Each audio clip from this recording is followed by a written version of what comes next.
Hi everyone. Welcome to What's New in Creative AI. I thought you were going to start, Jules. Oh yeah, sorry, we just made a last-minute change, which I've already forgotten. So last month we came to you from Spark HQ. This week we are coming to you from Spark Street. 38 Spark Street. No, our home address. So we will move it around. Next month we might be somewhere new. We'll tell you at the end. The office was a bit too noisy for us today to bring this to you. So if you haven't met us before, I'm Emma, this is Jules, we're the founders of Spark. We help creative teams integrate AI into the way they work. So we keep up to date on everything AI in creative so that you don't have to. And every month we update you on what you need to know. So this is our September edition. This month has seen loads of stuff. We've seen huge releases from OpenAI, from Google, big news from Runway and Canva, and many others. We've got bumper episodes. So let's get started. Yeah. Jules, let's start with Google. We haven't heard much from them really about AI over the last couple of years, just bits. They've been kind of overshadowed, I guess, by OpenAI and Anthropic or Claude, if that's what you use. But what's going on with them now? There's big stuff happening. Yeah, so Google have a large language model, as you might expect, and it's called Gemini. And, well, they have been talking about it a lot, but not many people have been listening because everyone's been looking at what OpenAI are doing and ChatGPT and all that good stuff. So why are Google suddenly in the news? They're in the news because of Notebook LM, a fantastic app that they have launched. Now, Notebook LM has actually been around for several months now. You can upload documents to it and then chat with those documents with text, ask them questions. How many times was this thing said, or what was summarize this document for me? So good, so custom GPT. But what's different about it now is they've recently released a voice feature. And the amazing thing about the voice feature is it essentially creates a podcast of whatever you've uploaded with two speakers who discuss your document in a very entertaining and engaging way. And it's genuinely pretty amazing. It's amazing. And in fact, they probably should replace us. Next time we might just upload our script to Notebook LM and you won't have to listen to us. We'll make a guest appearance. So you can upload anything to it. So we've used it for market research, putting interview transcripts into there. It does keep your data safe, so it's good for that. You can upload market research reports or other documents that you want to get the gist of. You can either then interrogate them using the text chat, or you can switch on the audio, and in a minute or two, you'll have two very enthusiastic American podcast hosts discussing your content. If you want to have a laugh, upload a WhatsApp chat or an email thread with your mates and have an entertaining listen to what you've all been talking about. So definitely try out Notebook LM. Great, very useful, but also great fun. Yeah, we've just started working with it really, and it's really great for research and analyzing that. But what I find really useful is I'm not great at reading long things. So if I can turn that into an audio or someone talking to me about it, like a podcast, that is an amazing way for me to consume information. So try it that way too. Yeah, so we're definitely going to see people doing cool stuff with that.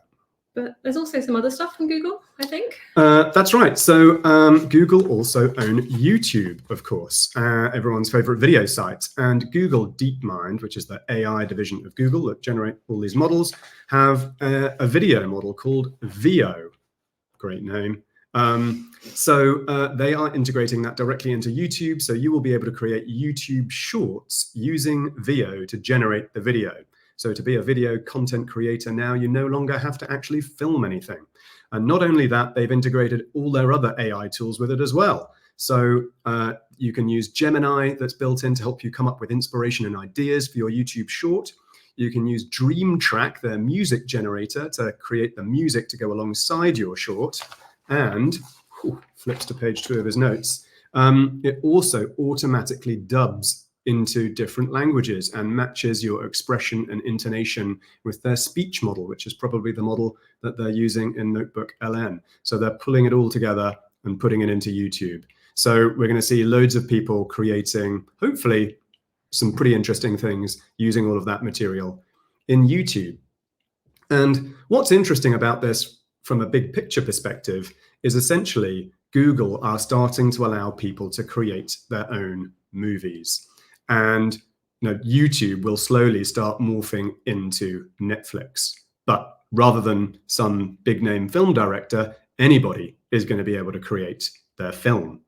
And YouTube already has more TV viewers in the US than Netflix or Disney or Amazon. And I mean TV viewers, not people watching it on their phone, not people watching it on their computer, people actually watching YouTube on their TV. So this is setting up a big head-to-head.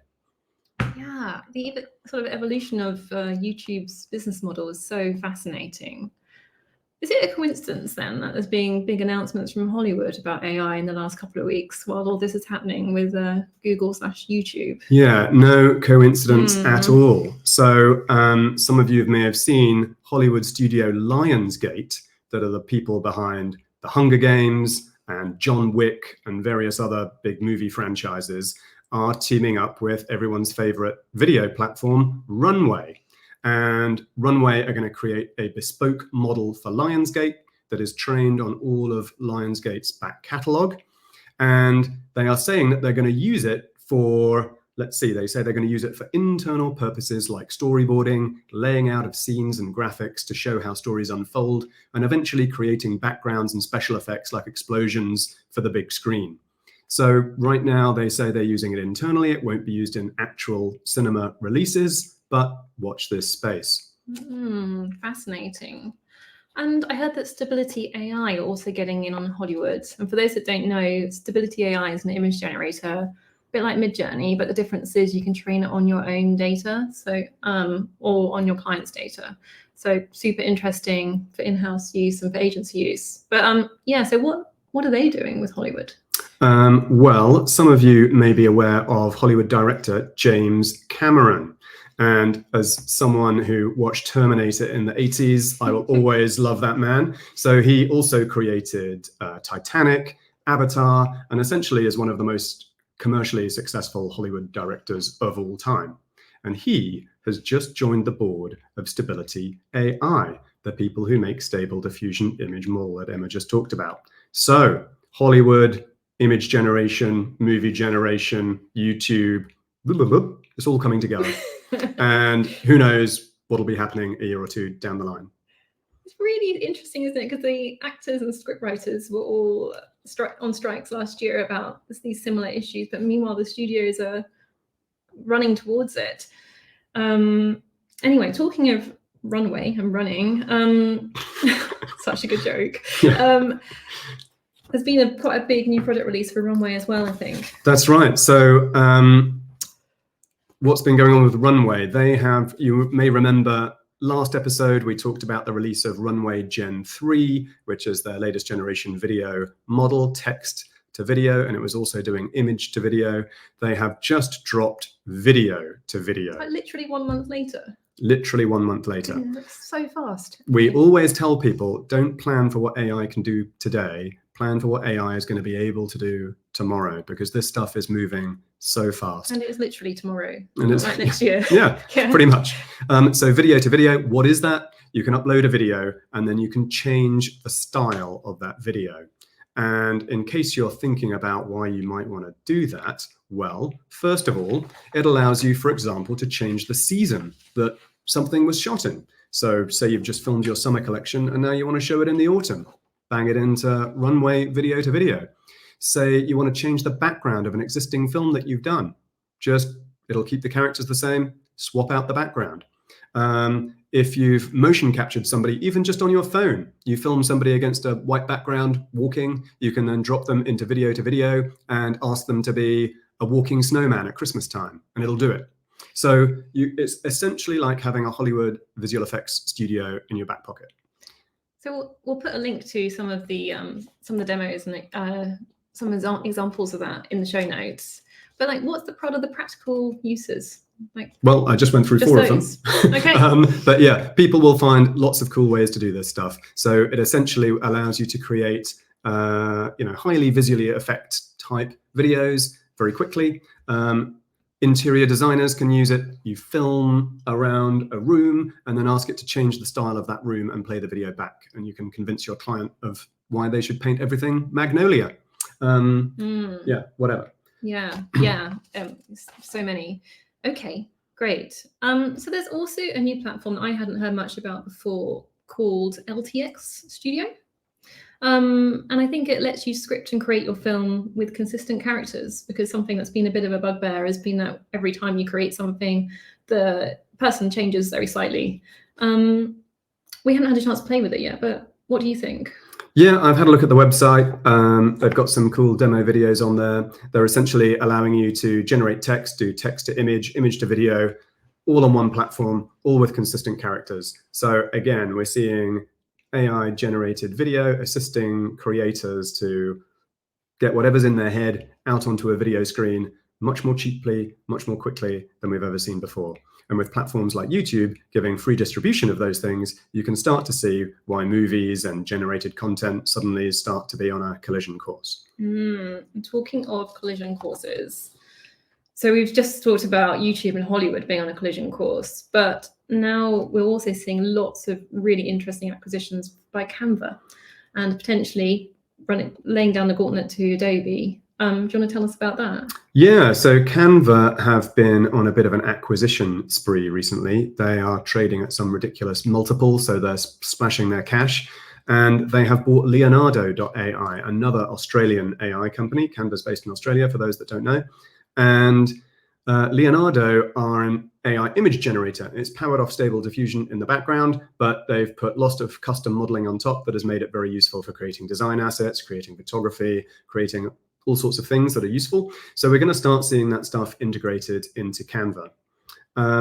The second thing that we're seeing is that Canva have bought Affinity. Now, Affinity are a software company that you might not have come across before, but they're actually a British success story. They are the only realistic alternatives to Creative Suite, and they have analogs for Photoshop, for InDesign, and for Illustrator that are functionally comparable to everything that Adobe does and sell at a fraction of the price. If you want to check out the Mac App Store, I think you can buy each of those apps for about £50, where we pay £50 a month for a Creative Suite subscription. So Canva, normally thought of as looked down on a little bit by in-house designers because they want to use InDesign and Creative Suite. Canva getting straight into that space. Yeah, watching that play out is going to be fascinating. I think, as you said, it's often Canva's been looked down on, but it started with professional designers, but we're starting to see it being used more and more because it's so easy to hand over a brand to a client. And with those acquisitions, it really goes head to head with Adobe. I think what's going to be really interesting to see is what price point changes on Canva and if it becomes more accessible price for agency use compared to Adobe as well, as these subscriptions keep stacking up and up and up. Yeah, interestingly, we've seen news that Canva is actually going the other way and increasing its subscription prices to pay for all of the AI they're building into it. So some people have been hit with a nasty bill, I think. Yeah, absolutely. While we're talking about Adobe, you've mentioned recently something called Magic Fix-Up. Right. What was that? Yeah. So again, this is Adobe playing to its strengths. So Adobe has vast amounts of video content, and they also have vast amounts of people who are using Photoshop to retouch images. So if you put those two things together, what can you do if you think cleverly? And Adobe certainly have been thinking cleverly. So they have lots of imagery, lots of video images. And if you think video is essentially lots of stills strung together at 25 frames a second or whatever it may be. So with the camera moving. One of the challenges for retouchers when you're retouching something, say you want to take me out of this image, is what's behind it. So you've got no information. But video, the camera has moved. And so it's seen a little bit of what's behind.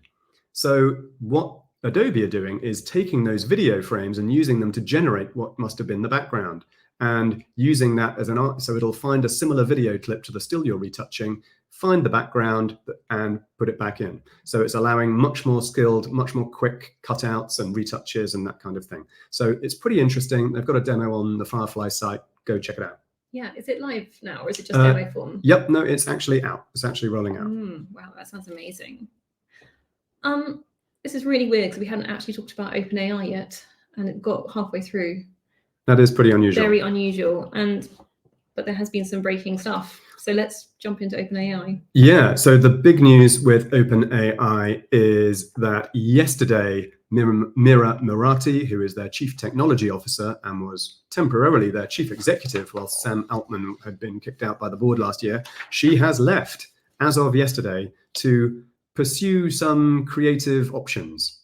Balloons. There you go. That was creative. Of the original 4 founders of OpenAI, or the 4 lead characters of OpenAI, Sam Altman now is the only one left. Mira Murati has left. Ilya Sostova, who used to head up their alignment team, which is Silicon Valley speak for making it not do bad things, he also left. And some other guy whose name I forget has also left. So, yeah. I'm sure we'll hear more about that, perhaps depending on the strength of the NDAs. We'll see what goes on. Yeah, but there's a new freelance player in the top end of the AI world out there. We've also seen advanced voice mode now released. So I talked about it last month, that it was on a wait list. It's now open to everybody on a Plus or a Teams account. So play around with advanced voice mode on ChatGPT on your phone. You can literally have a conversation with it.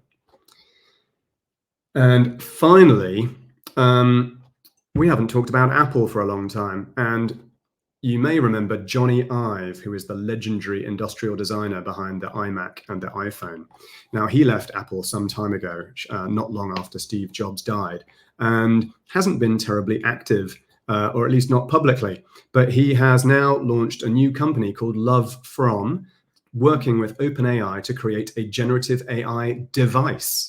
So if anybody's going to create a device that we will all love to use, then it's Johnny Ive. So apparently he's been inspired by the touchscreen technology of the iPhone. He's got 2 of the top iPhone engineers that he worked with back at Apple on his team.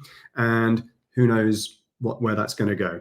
We talk in our workshop, for those that have done it, about how the way we access AI is going to change over time, just in the way that the internet has changed from computers to laptops to phones to speakers. We're now starting to see that happen with AI. Rabbit tried it last year, bombed. Johnny Ive is probably going to get it right. What an amazing collaboration. It's going to be, okay.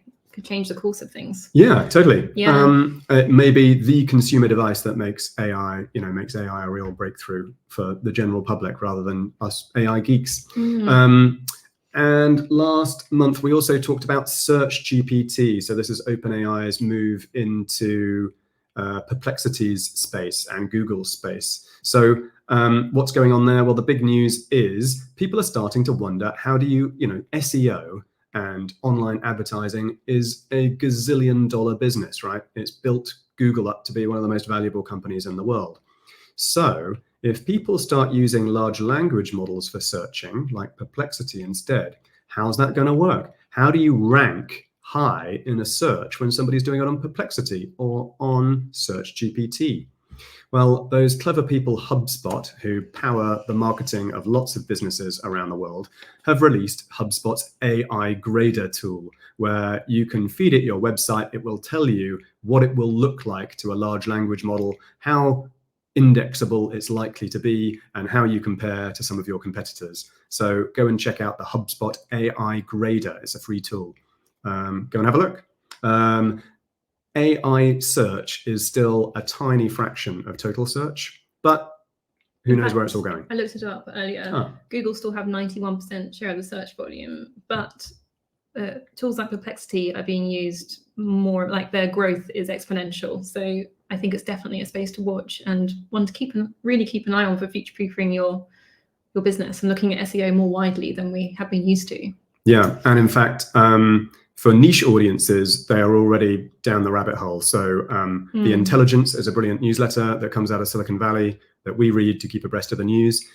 They polled their readers, so think Silicon Valley tech mostly, and 75% of people, 71% of people were sometimes using a large language model as a search engine, and 25% of their readers are only using language models as search engines. They're not using Google anymore.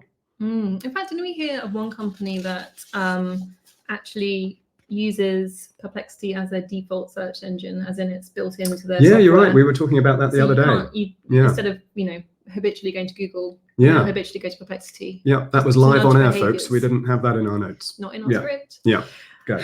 I don't have a nice segue to the next bit, but we really want to talk about AI skills and workforce a little bit. Yeah. Yeah, it's a bit of a change of tack away from the tech side. Yeah, but just as important, we always talk about the fact that adopting AI is a change management challenge. It's not so much a technology challenge. So Microsoft, of course, own LinkedIn, and LinkedIn have published their 2024 annual work trends survey last month, and they surveyed 31,000 executives from 30 countries. And 71% of those executives said that they would rather hire applicants with AI expertise than they would with those with actual experience. Now, that is pretty interesting. So future-proofing your skills means you need to be fluent with AI. If there are any business leaders watching this, I'd be interested to know your opinion. Do you value AI fluency over actual experience on the job? Our experience is that often to get the best out of an AI tool, you actually need to be an expert at that job anyway, because you need to know which questions to ask, and you need to know whether the results that you get back are actually any good or not. And that takes domain expertise to understand. But it's interesting to see where this is going. Yeah, it is. It'd be interesting to see how that keeps updating over its future work trends. So with 9 minutes to go, we have some standard sections that we're going to take you through now. AI out in the wild. Right. This is when we talk about, real campaigns. What's stuff out we've there. seen. Yeah. So what are we seeing out in the wild? We are seeing Mango fashion campaign. It was actually out a while ago. It was the summer campaign. I only came across it recently. But Mango have created an AI photo generated fashion campaign for their teen line. So they photograph, and they've got a press release explaining how they did it. So they photographed the clothing in the studio because the clothing was obviously new. There are no other photographs of that clothing because that is their new line for the summer.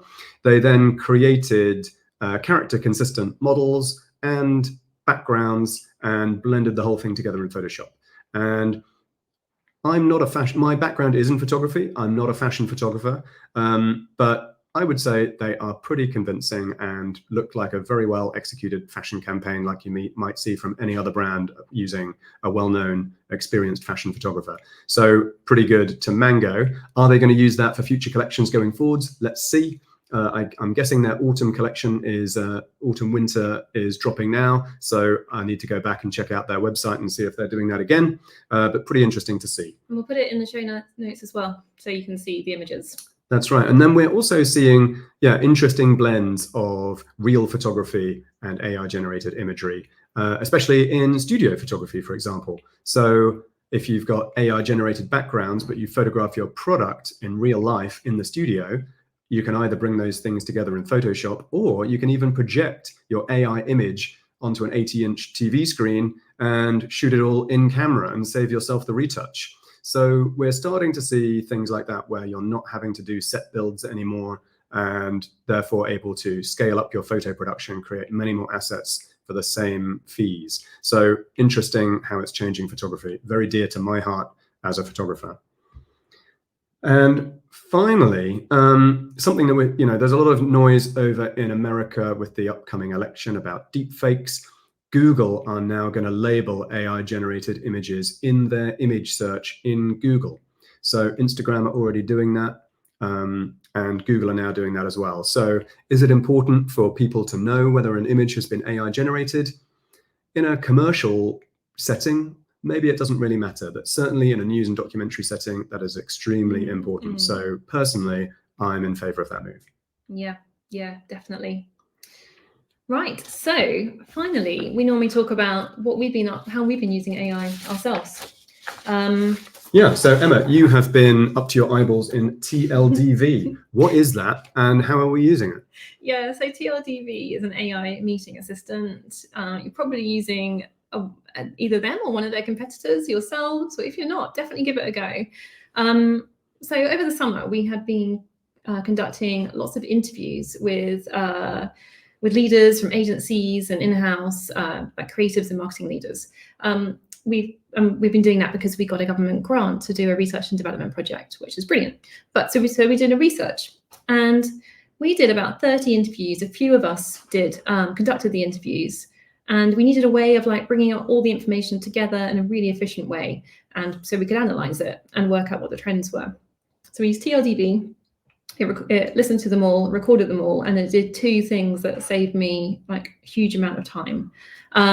Firstly, at the end of each interview, it summarizes everything in a format that I've predetermined that I wanted to summarize, and then it immediately emails both the person that's been interviewing and the interviewee, which is it's a great efficiency, really courteous as well, and massive time saver than me typing up the notes. But secondly, and this is the most important one, is I use TLDB to help me analyze the trends across all the interviews. So I could look for things like all the pain points, the opportunities that arose, and how often those came up, how often certain words came up, all that type of thing. And I could use the built-in AI on TLDB to analyze that, literally just by ticking all the interviews that I wanted it to look at. I reckon that saved me at least a week versus going through all the transcripts myself and listening back to all the interviews that I wasn't on and taking notes, which would have been the old school way.